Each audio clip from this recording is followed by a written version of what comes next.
New England is categorized as a region within the USA consisting of 6 different states.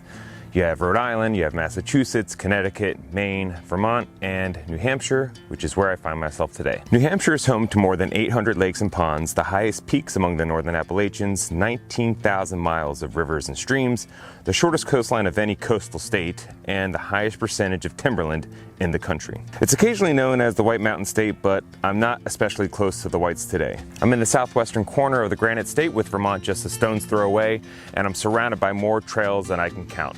My name is Brice Shirbach, and this is Underexposed in Keene, New Hampshire. Keene is the county seat of Cheshire County. It's a college town as well as a manufacturing and tech hub with a vibrant art scene that pairs well with an ever-expanding culture around outdoor recreation. The community is served by the Brattleboro Keene chapter of NEMBA, New England's preeminent mountain bike advocacy organization, with 36 chapters and over 10,000 members throughout New England. During my time in town, I was fortunate to connect and ride with several members from BK NEMBA, including current chapter president Josh Foote, as well as the previous president and longtime BK NEMBA board member, Michael Davern. Mike spent several years as chapter secretary before taking on the role of president from 2018 until the end of 2024. He's also a part of a 5-family ownership group of Granite Gorge Mountain Park, a small mountain resort and bike park 5 miles east of downtown Keene. Mike lives and breathes trail advocacy, and I was fortunate enough to sit and chat with him about what it means to live and ride in this quaint and charming community. My name is Michael Davern. I'm the current secretary of the Brattleboro Keene chapter of the New England Mountain Bike Association.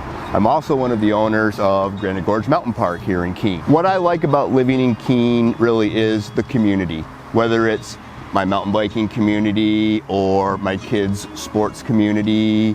I can't quite put a finger on it, but like when my wife interviewed here, we came to Keene and we walked down Main Street and we knew we loved the place. We drove down Route 12 and I saw Mount Monadnock framed on the highway and I'm like, I could live here, no problem. I joined NEMBA in probably 2010, attended a couple meetings, and it was at a time where if you went to more than 2 meetings, you suddenly became a chapter officer. The president at the time needed to step down, so I became the president of the local chapter for many years.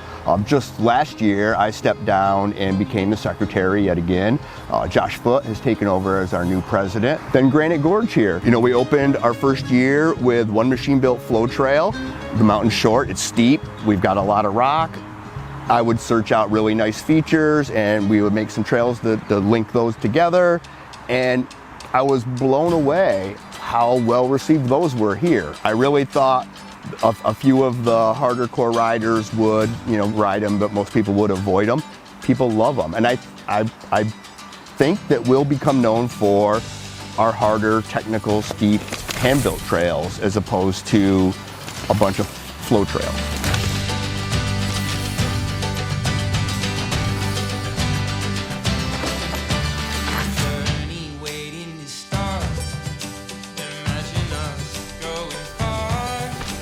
A quick glimpse at Trail Forks reveals an almost overwhelming amount of trails throughout the Keene region.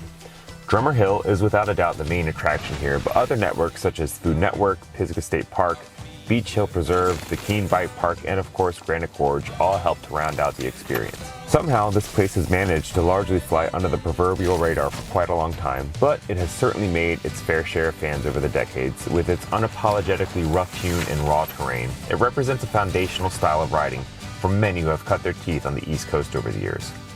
There's flow here for sure, you just need to be prepared to find it in unexpected ways.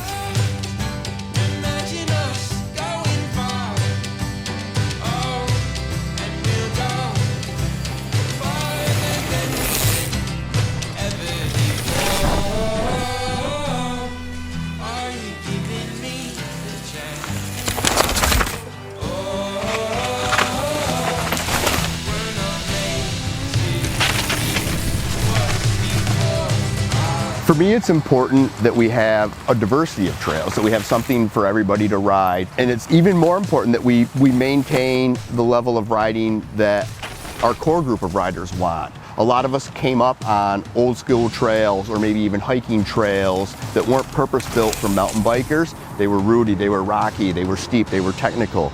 It was hard to ride, it was hard to learn on, but it made us much better riders. It's important that we continue to maintain that, and not because we want to preserve some legacy as a tip of the hat to the past, but because it's what people want. In the same way that people do want flow trails, people want berms and big tabletops and drops and stuff like that. It's important that we have those. I think at Drummer Hill, we've embraced and maintained that old school New England tech. It's not an easy place for a rider to go and learn to ride and cut their teeth on, but it's important that we still have that, and the guys that are in there maintaining it, they love that kind of riding, and they are doing a tremendous job maintaining and building new trails that embrace that style of riding.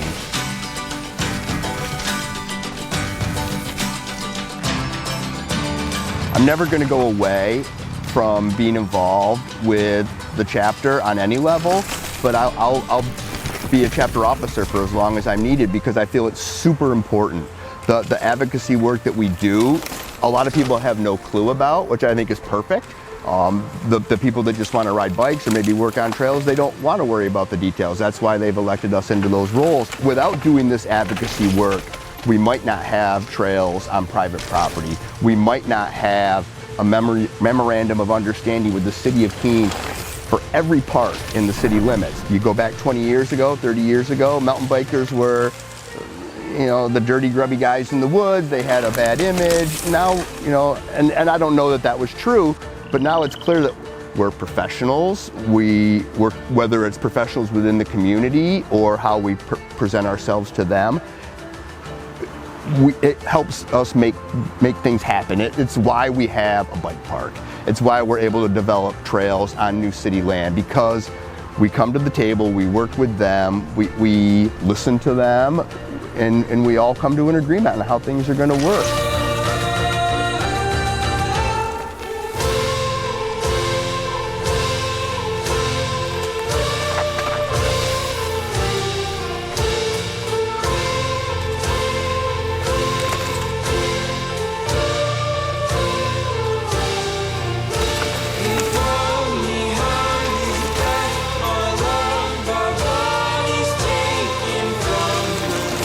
On the day I rolled into town, I met with DK NEMBA board president Josh Foote for my introduction to Drummer Hill. I asked what I should expect from the trails, and after a pause, he called them bony. That's both an accurate description of many of the trails in the area, and also an appropriate metaphor for what this place represents for so many who ride and love these trails.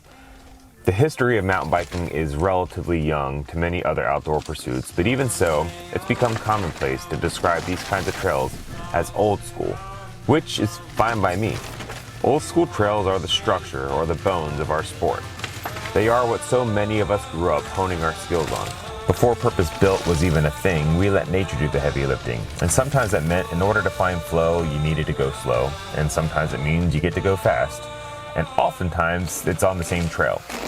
Either way, it's great to spend time in a place like Keene, where a love for that style of riding is so prevalent. Old school is dead? Long live old school.